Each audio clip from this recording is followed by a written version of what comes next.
ആയുധങ്ങളുടെ വമ്പു പറച്ചിലായിരുന്നില്ല. Indian ജനതയുടെ ഒരുമ പ്രകാശിച്ച 3 നാൾ കൂടിയാണ് സംഘർഷമുനയിൽ കടന്നുപോയത്. അയലത്തെ ജനതയും അവരുടെ ജീവിതവുമായിരുന്നില്ല ഈ നാളുകളിൽ ഇന്ത്യയുടെ ലക്ഷ്യം. സമാധാനം തകർക്കുന്ന ഭീകരവാദികൾ മാത്രമായിരുന്നു ഇന്ത്യയുടെ ഹിറ്റ് ലിസ്റ്റിൽ.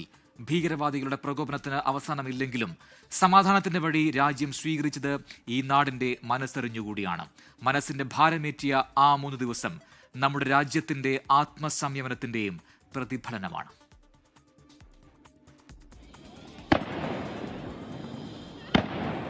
പഹൽഗാമിലെ മുറിപ്പാട് 140 കോടി ഇന്ത്യക്കാരുടെയും ഉള്ളുനീറിയ രാപ്പകലുകൾ.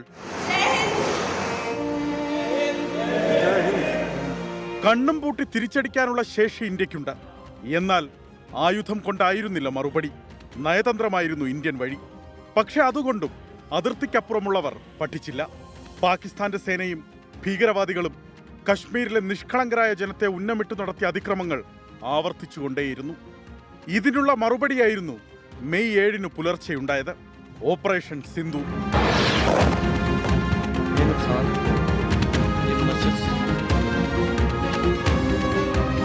ആ പുലർച്ചെ കേവലം 25 മിനിറ്റിൽ 9 കേന്ദ്രത്തിലെ 21 ഭീകര പരിശീലന ഇടങ്ങൾ ഇന്ത്യൻ ആക്രമണത്തിൽ തകർന്നടിഞ്ഞു. 100 കണക്കിന് നിരപരാധികളെ കൊന്നൊടുക്കിയ ജെയ്ഷെ മുഹമ്മദിന്റെയും ലഷ്കർ ഇ തോയ്ബയുടെയും ഹിസ്ബുൾ മുജാഹിദിന്റെയും ഇരുണ്ട കോട്ടകൾ ചിതറി. All the targets were neutralized with clinical efficiency, and the results reiterate the professionalism of the Indian Armed Forces in the planning and execution of their operations. സാധാരണക്കാരായ നിരപരാധികളായ ഒരൊറ്റ പാകിസ്ഥാൻ പൗരന്റെയും രക്തം പൊടിഞ്ഞില്ല. ഇന്ത്യയുടെ ഈ നിലപാട് മാനുഷികതയുടെ തെളിച്ചമായിരുന്നു. ഭീകരവാദികളെ മറയില്ലാതെ പിന്തുണയ്ക്കുന്ന പാക് പട്ടാള കേന്ദ്രങ്ങൾ പോലും ഇന്ത്യയുടെ ലക്ഷ്യമായിരുന്നില്ല അന്നേരം. ഭീകരവാദത്തിനെതിരായ ഇന്ത്യൻ നടപടി പാകിസ്ഥാനിലെ പാവ സർക്കാരിനും ഭീകരതയെ പാലൂട്ടുന്ന അവിടുത്തെ സൈന്യത്തിനും രുചിക്കുന്നതായിരുന്നില്ല. പല നുണകൾ മെനഞ്ഞെങ്കിലും അതെല്ലാം പൊളിഞ്ഞു. പാക് ഭരണകേന്ദ്രം വിറച്ചു.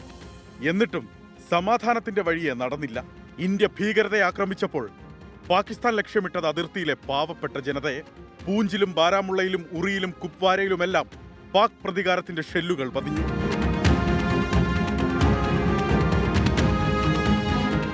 മെയ് 8 9 രാത്രിയിൽ പടിഞ്ഞാറ് കച്ച് മുതൽ വടക്കു ലേ വരെ ഇന്ത്യൻ സൈനിക കേന്ദ്രങ്ങൾ ലക്ഷ്യമിട്ട് പാക് ഡ്രോണുകൾ പറന്നെത്തി.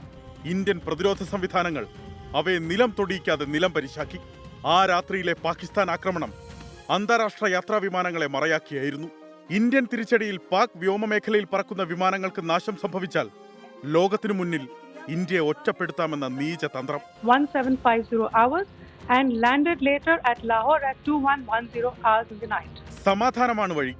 യുദ്ധം ആഗ്രഹിക്കുന്നില്ലെന്ന് ഇന്ത്യ പലകുറി വ്യക്തമാക്കിയിട്ടും പാക് പ്രകോപനം തീർന്നില്ല. മണിക്കൂറുകൾക്കുള്ളിൽ ലാഹോറിലെ ഉൾപ്പെടെ പാകിസ്ഥാന്റെ വ്യോമ പ്രതിരോധ സംവിധാനങ്ങൾ ഇന്ത്യ തകർത്തു.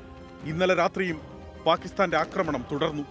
ഡ്രോണുകളും മിസൈലുകളും ഇന്ത്യൻ മണ്ണിൽ തൊടാതെ നിർവീര്യമായി.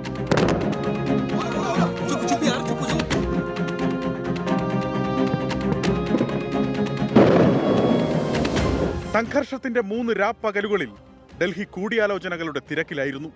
രാഷ്ട്രീയ വൈര്യം മറന്നു ഭരണപ്രതിപക്ഷം ഒന്നിച്ചു നിന്ന മാതൃക ലോകം കണ്ടു.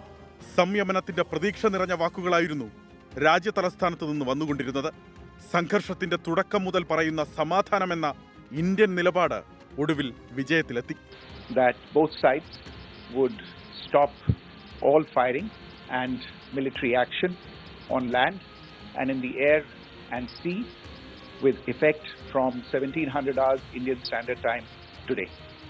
ആഭ്യന്തര കലഹത്തിന്റെയും അട്ടിമറിയുടെയും അഭ്യൂഹങ്ങളായിരുന്നു ഈ സമയങ്ങളിൽ പാകിസ്ഥാനിൽ നിറഞ്ഞത്. അവിടുത്തെ പ്രധാനമന്ത്രിയും പട്ടാള ഭരണാധികാരിയും ഈ നാളുകളിൽ പൊതുവേദിയിൽ എത്തിയില്ലെന്നും ഓർക്കണം. ജനാധിപത്യവും ജനതയുടെ ഒരുമയും എത്രമേൽ ശക്തമാണോ അത്രമേൽ രാജ്യവും ശക്തിയാർജിക്കുമെന്ന ഓർമ്മപ്പെടുത്തലാണ് ഈ 3 ദിനം.